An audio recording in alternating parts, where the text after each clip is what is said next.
हाँ बेटा। गुरुदेव, ये बच्चे को हॉस्पिटल लेके जाने के बाद मेरी बड़ी बेटी ने दीक्षा ली थी मानगांव में। तो पहला ऑपरेशन हुआ, दूसरे दिन दूसरा ऑपरेशन था, तो वो बच्ची और उसकी चाची दोनों बेटा सुनो, बस मानगांव दरबार श्रापित है, दरबार की ओर से, माँ बाबा की ओर से श्रापित है। इसलिए वहाँ कोई भी पूजा पाठ बाहरी आदमी करेगा, जाके कोई भी करेगा दरबार का, वो श्रापित हो जाएगा। इसलिए पूरी तरह श्रापित है वो दरबार। मैंने वहाँ जो उज्जवल जी उनको बोल भी दिया है कि किसी प्रकार का किसी भक्त का कोई पूजन पाठ, रुद्राभिषेक कुछ भी नहीं करेंगे। अगली बार नहीं जाएंगे गुरु जी वहाँ पे? अभी यस बोल रहा हूँ ना, दरबार में 3 ही स्थान है जहाँ पूजन पाठ आप कर सकते हैं। चौथा स्थान इस धरती पर नहीं बना है, कहीं भी नहीं बना है। पहला स्थान यहाँ जहाँ आप खड़े हो कानपुर में, दूसरा स्थान हरिद्वार है, जो दरबार है हरिद्वार में है ना, भूपतवाला में जो करुणी शंकर महादेव धाम दरबार है, या मिश्री मठ है रायवाला में, वो हरिद्वार में ही है ये। तो हरिद्वार में जहाँ दरबार के ब्राह्मण हैं, दरबार के ब्राह्मण करा रहे हैं। यहाँ दरबार के ब्राह्मण हैं, वहाँ दरबार के ब्राह्मण हैं। ठीक है, ठीक है। बस ये सभी 2 जगह खुली है। और गुरुजी अभी तीसरा ऑपरेशन करने के लिए बोल रहे हैं, तो क्या डिसीजन ले लूं? अभी मैंने क्या कहा, पहले उसको बात सुनो पहले। हाँ। अभी तो गंदगी हटाई है दरबार ने सब। हाँ। समझ रहे ना, तो अभी तो सुधार आएगा, सुधार आएगा ही आएगा। लेकिन कहीं पर भी किसी भी दरबार, जो भी मंदिर बने हैं, वो अपने पूजन पाठ स्वयं करें, अपने लिए करें। दरबार जहाँ पे है वहाँ अपना पूजन पाठ करें।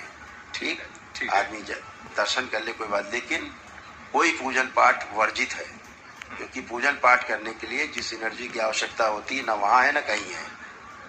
गंदगी आएगी बाहर से, लपेट लेगी। ठीक है ना, तो किसी प्रकार की पूजन पाठ से वहाँ कष्ट आएंगे आएंगे और आएंगे।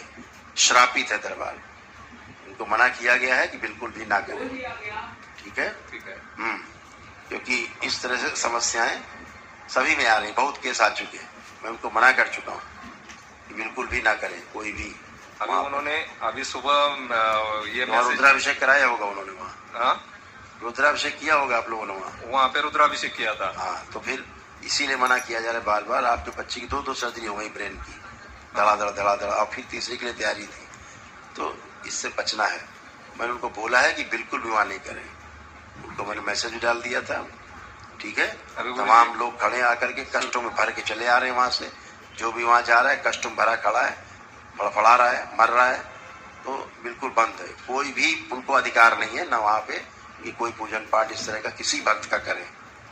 जो करेगा उसके पुण्य तुरंत चले जाते हैं, नष्ट हो जाते हैं। समझ गए? ठीक है। हाँ, और कुछ अभी वहाँ कोई दरबार नहीं, दरबार है ही नहीं, समझो, ऐसे समझो। ठीक है, अभी उसको यहाँ पे लेके आएंगे। बिल्कुल होगा तो तुरंत। बिल्कुल बेटा।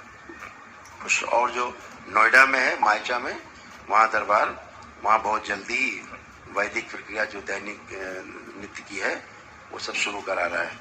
तो माइचा में जहाँ प्रमोद भाटी जी हैं, तो उस स्थान पे वहाँ भी शुरू होगा। ठीक है, ठीक है। बाकी अभी 3 दरबार के अलावा चौथा कोई दरबार नहीं है। ठीक है, ठीक है। तो 2 जगह प्रक्रिया चल रही है। हाँ। कानपुर में और हरिद्वार में, और अति शीघ्र ग्रेटर नोएडा में भी शुरू हो जाएगी। नहीं, मेरा कहने का मतलब ये था कि अभी डॉक्टर जो डिसीजन दे रहे हैं, तो उसका क्या करूं? बेटा डॉक्टर तो अपना डिसीजन देंगे ही देंगे। हाँ। क्योंकि डॉक्टर के ऑब्जर्वेशन में है वो, तो उन्होंने जितना पढ़ा हो तो उतनी बात करेंगे। ठीक है, जितना पढ़ के आए वो उतना ही बात करेंगे, उससे आगे तो नहीं कर पाएंगे। दरबार उसके आगे की बात कर रहा है। तो उसको अभी घर पे लेके जाऊं ठीक होने के बाद तुरंत ही?